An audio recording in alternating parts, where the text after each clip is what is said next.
One of my earliest memories is a row of skulls. Or rather, skull replicas. Homo habilis, Homo erectus, Homo neanderthalensis, Homo floresiensis. I remember feeling around my child-size head for similarities. In retrospect, that was the start of my career. I'm a paleoanthropologist, and my field of specialty is the interaction between Homo sapiens and our closest hominid relatives. For a fascinating period, we shared our icy and inhospitable planet with beings that were like us, but different. We fought, traded, and even mated with them. Yet, we know so little about what their lives were like. That's why it felt like the find of the century at first. The intact skeletons of at least 3 different types of hominids, dating to at least 50,000 years ago, preserved perfectly by volcanic ash. The suddenness of the eruption captured the scene so perfectly that it almost seemed frozen in time. If not for that, what we found wouldn't feel so disturbing. We can imagine this dig is divided into 3 sites, A, B, and C. Site A is simply put, a pit of bones. My intent is not to exaggerate or frighten, but I've been at this dig for over 3 weeks, and we've yet to reach the bottom. Thousands of bones, sapiens, neanderthalensis, and others, all mixed together over who knows how much time.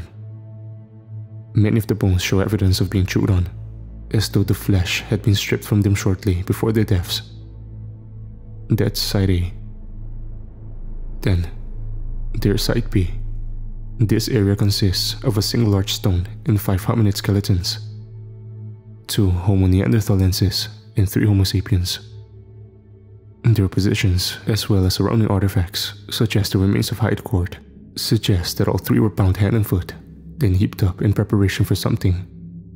Possibly some kind of sacrifice, or even butchery for meat.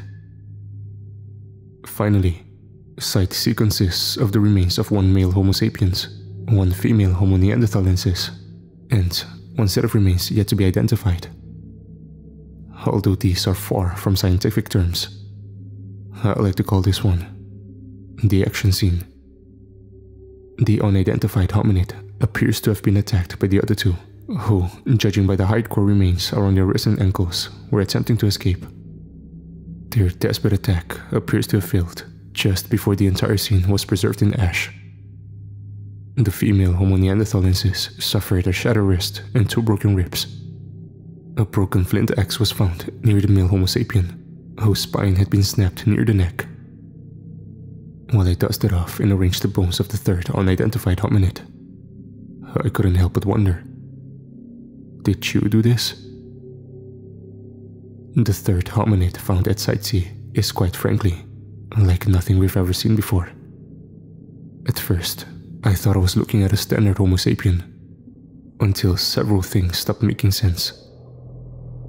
Firstly, Subject C, as we call her, has arms, fingers, and incisors much longer than any other known hominid.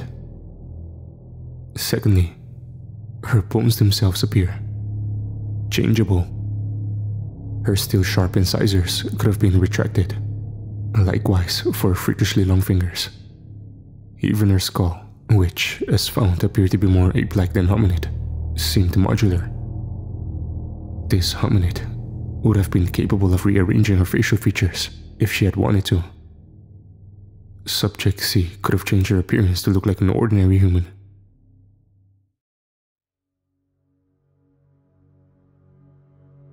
He arrived at the dig the day after Subject C was found. He came at night in a black helicopter, whose wearing rotary blades woke me up from a bad dream. At first, I didn't understand what I was seeing in the searchlight's glow. A hulking figure in a grey 3-piece suit, followed by 2 bodyguard types, also in business clothes. No one else had been scheduled at the site. Least of all, anyone so unequipped for the rugged and remote environment we were working in. From there, the mystery only deepened. The dig site was managed by Dr. Chan, a legend in the field who had been leading expedition like ours while I was still in diapers. Koro-chan could be counted on for 3 things: his dedication to science, his obsessive attention to detail, and his hair-trigger temper. As the strangers crossed the site, I watched him storm red-faced out of his quarters. He held down his hat, his beard blowing around in the helicopter's artificial wind. Koro-chan looked like he was about to give the new arrivals an earful for the disturbance. But after a few close whispers, he went back to bed, quiet and submissive. We're going to be sharing management of the dig from this point forward, Koro-chan told us the next morning at breakfast. His voice was hoarse, his face pale and haggard. So, let's all try to get along. Get along? I couldn't believe it. This was a man who had beaten an intern with a hard copy of On the Origin of Species because the unfortunate teenager had forgotten to clean his brushes. And the Dr. Mark Koro-chan I knew wouldn't share management of a sandbox. Shouts and questions flew through the air, like we were all reporters at a presidential press conference and war had just been declared. The answers we got were evasive and unsatisfactory. The new arrivals were from a respected institute. They were here to ensure the quality and accuracy of our research. Koro-chan had absolute faith in their ability to make the right decisions on behalf of our group, and were to treat them with the utmost respect. Most of that told us exactly nothing, except for the last bit. There was fear and a warning in Koro-chan's hard, turquoise eyes. He was telling us to be careful around our uninvited guests. The powdered eggs and instant coffee became a knot in my stomach. What the hell was going on? With no new information forthcoming, I headed over to Site C, where I had set up the 3 hominids on separate exam tables, each bone laid out and marked. I was about to go back and continue excavating the site when I felt this tingle on the back of my neck. A hulking shadow fell over the middle table. I heard my name, and before I knew it, it had been clamped in an eager 2-palmed handshake. The big man I'd seen leaving the helicopter introduced himself as Dr. Lemieux and insisted to know how I was doing, if I had everything I needed. His manner of speech reminded me of the television preachers of my childhood. An endless stream of honey-sweet, bathwater-warm words meant to put the listener at ease and set them up for a pitch. Dr. Lemieux feigned interest in all my specimens, but his beady hazel eyes kept darting back to the middle table and Subject C. Truly fascinating. He was standing over her now, looking almost lovingly down at the skull below. Have you found any others like her? I responded in the negative. Not even fragments? Perhaps partially destroyed elements that could be identified. I shook my head again. We've reached the bottom of the ash layer all around the site. I sighed unhappily. At breakfast, I'd made a silent promise to limit how much I'd share with these unwelcome outsiders. And yet, there was something about Lemieux that made me want to pour my heart out to him. My doubts about the dig, my own abilities, my choice of career, everything. It felt almost pheromonal, and it was deeply unsettling. I was soon rambling bitterly in spite of myself. The chances of finding another like Subject C are extremely slim. Without further evidence, she's likely to be classified as an anomaly. Instead of? Lemieux asked sharply. Instead of a new species of hominid, radically different in physiology, brain capacity, and probably culture as well. I perked up. But there are many hominids known by only a single fossil, sometimes even a jawbone. Genetic testing will tell us more. I imagine all your data on her is stored on your university hard drive, yes? Lemieux's eyes drifted to my computer setup on a nearby table. Yes, but... Excellent. The 2 bodyguard types appeared as if out of nowhere. With horror, I realized that they were preparing to disassemble my computer. "Hey!" I shouted. Lemmy looked at me coolly, all the kindness gone from his expression. Much care must be taken with a specimen like this.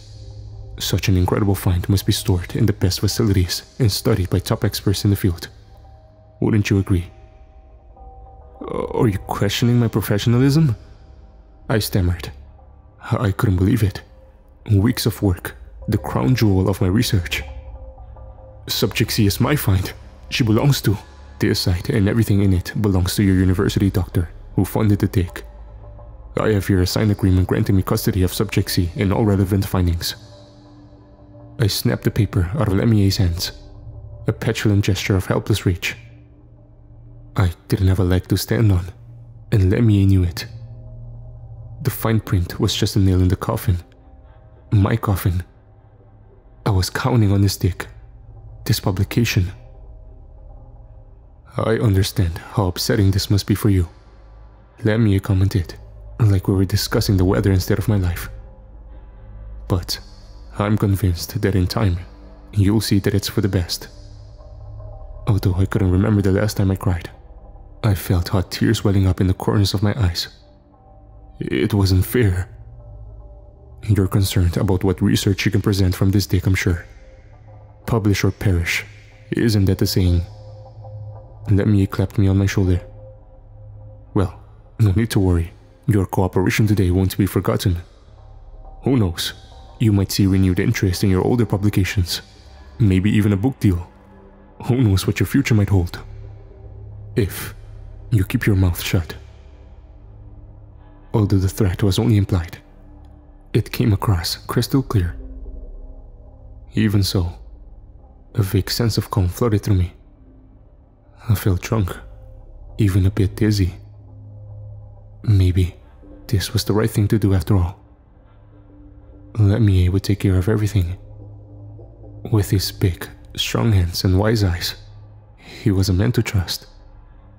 Putting Subject C into care of such a man should have been my idea all along.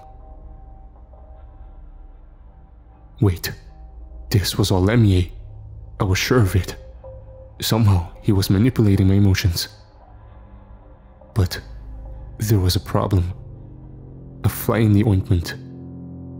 It had been in the paper he had shown me. If only I could remember what it was. How did you know? I muttered under my breath. Lemmy turned around from where he had been supervising the breakdown of my equipment. In this paper you presented to the university, you provide a detailed description of her. I pointed to the fanged, human-like skeleton on the middle table. And yet, no one outside of this dick should have had any idea that such a creature ever existed. Lemmy crossed his arms. I couldn't tell if he was pleased or disappointed. Behind him, my evidence was being carried away in waterproof boxes. We were alone. He took a step toward me, then another, until our noses were almost touching. His presence was even more intoxicating up close. It made me want to swoon like the protagonist of a Victorian novel. Stupid as it sounds, I fixated on his shiny black shoes. If I looked anyplace else, I felt sure I'd faint or be hypnotized or... Lemmy used two fingers to lift up my chin to meet his gaze. With horror, I realized his fingers had extended to almost twice the normal length.